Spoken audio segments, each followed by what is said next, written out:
Hello and welcome. In the previous video, I took 4 individual sounds. The quick sampler is a great instrument to import sounds quickly, then turn them into something completely new and unique to you, whatever style of music you write. In the previous video, I used the guitar sounds to create new instruments. In this one, I'm going to take the Djembe DONK, well, I called it a Djembe DONK, I don't know why, and I'm going to do 2 different things with it. The first one is create a unique kick drum sound that I can layer up with drummer. The second thing that I'm going to do with it, create a lead instrument from a sound that is a percussive instrument that you would never normally think of turning into an actual instrument that could become your lead part, either in its own right or layered with something else. And that's what I'm going to do in this video. Let's get on with it.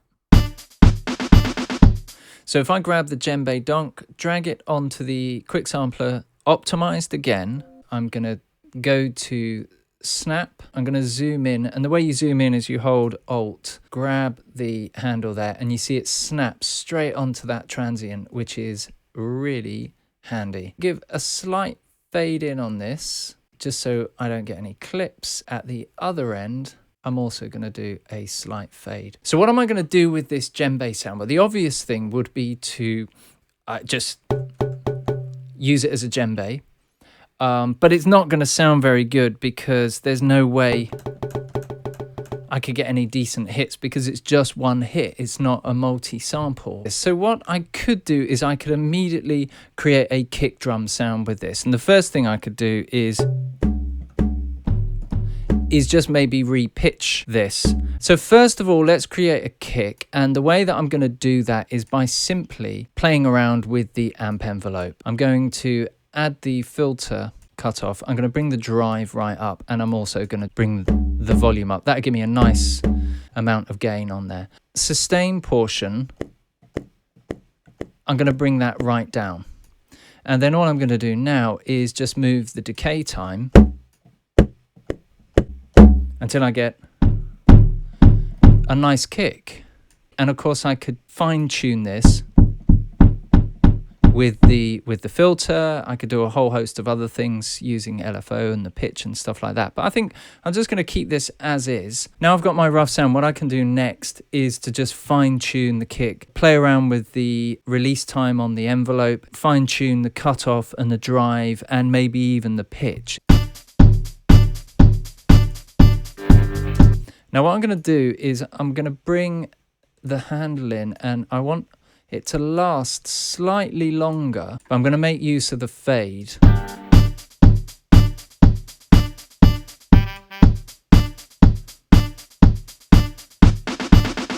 And that's actually given me a much tighter kick sound now. Compress this as well. So let's just add the compressor. First thing I always do is just add soft distortion.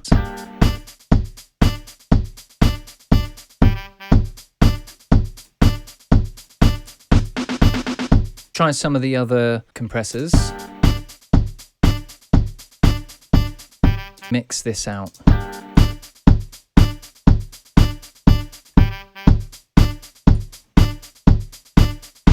Works quite nicely. Let's hear this with the rest of the track.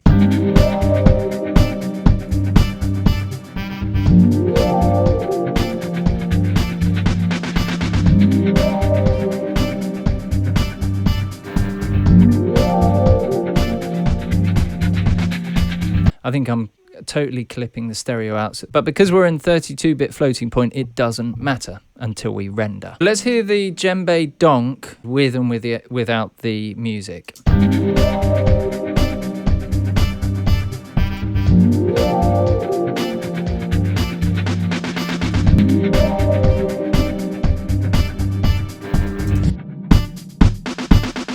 Okay, so let's do one last thing with the djembe. We are going to go in a completely different direction here. Duplicate the Djembe DONK, open the djembe again, reset everything. There's a great feature when you import into Optimized, which allows you to take a pitch and then play it as an actual keyboard instrument. The reason why I'm saying this is with our djembe, it's just a percussive instrument, but of course, it's got a tone to it. So what we can do is we can actually take advantage of that tone. Click on the follow tempo icon, which is similar to our flex mode in the main arrange window. So we've got this flex function, and I've got it on follow tempo. And when I first imported, I imported to optimize. So what that will do is it will actually look at things like the transient, the pitch, all of that type of stuff. So I can actually play this as a keyboard instrument. We also have here where it says key tracking on. That means I can just play it as a keyboard part.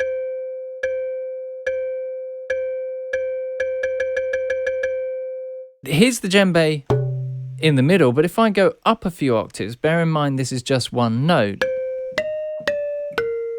It's like a glass type sound, and I can take this one step further as well. I can, if I halve this, you see I can let that note now sustain for a long time. If I was to do it as an eighth, I could do it more like a muted sound, but in this case, I'm going to go for a quarter on the speed.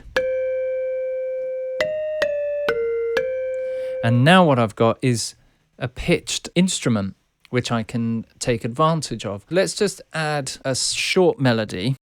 I'm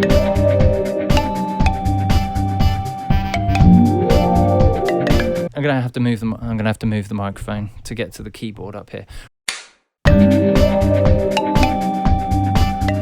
Hate that.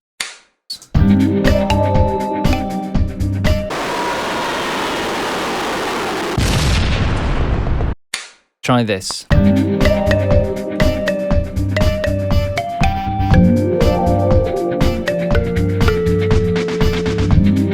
That will do me. First adjust the ADSR.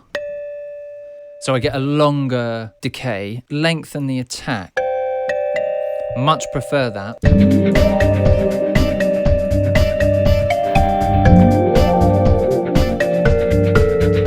I could just take the top end off a little bit.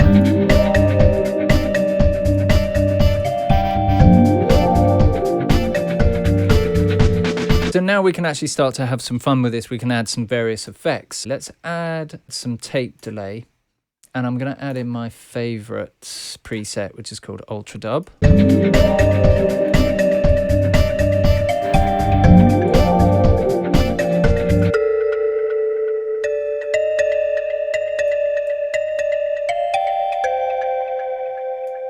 And the next thing we'll do, let's just add some reverb. We'll do it in stereo, not too long.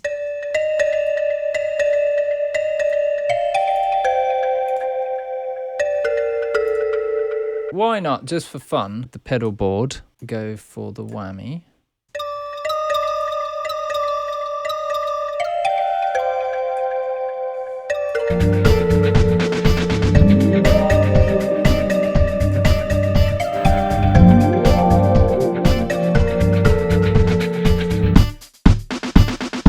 The strength of your sounds are not the only thing that's important. Of course, it's one thing to create new and unique sounds, but it's something else to then put them in the context of a piece of music. It's how you then mold them into the actual track, whatever style of music it is that you write. So what I've done is I've gone ahead and created a short arrangement using the sounds that I've created with the quick sampler. So let's take a look at what it is that I'm talking about. For the second part of the song where it kind of drops down, I duplicated that djembe donk and then just simply played around with it to create a lower, longer pitched sound. And that way it becomes much more interesting through the piece of music. You're not just getting the same sound all the time. If we compare it to the original kick drum, in this one, I've got a very short fade and also the envelope is different as well. Whereas with this one, I've allowed the sound to ring out and also change the envelope.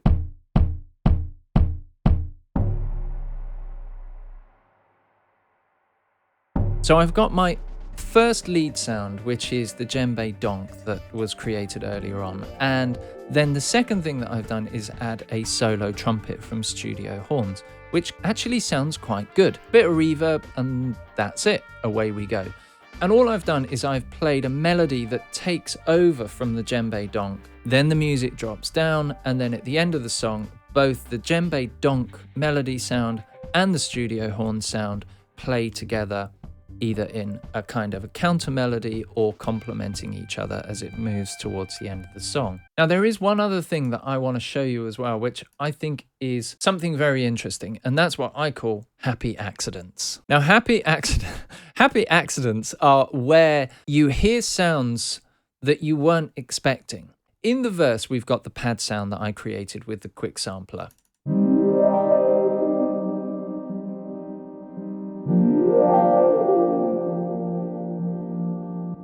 Okay, and that's in the previous video if you want to learn how I recorded that and created that. Now, what happens when I get to bar 17, I just wanted the pad sound to be lightly in the background, but what I didn't expect was all these extra little artifacts.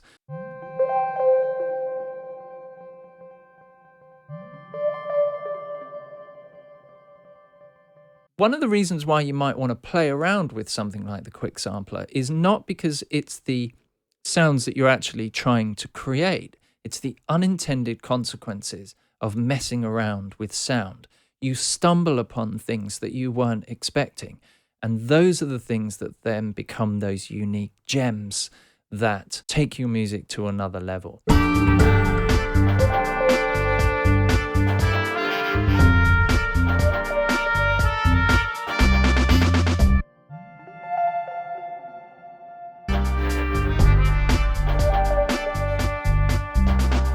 So that's it. I hope you found this useful in terms of using the quick sampler, and maybe it's given you some ideas for your own music to take it to a new level, or even just add the sprinkling touches of uniqueness that represent your own sound. Because I've created a full arrangement, just stick around for a minute or so while I play the whole thing through, and you can hear how all of those sounds go together. So thanks for watching. If you like this video, please do hit the like and subscribe button. It really does wonders for my ego.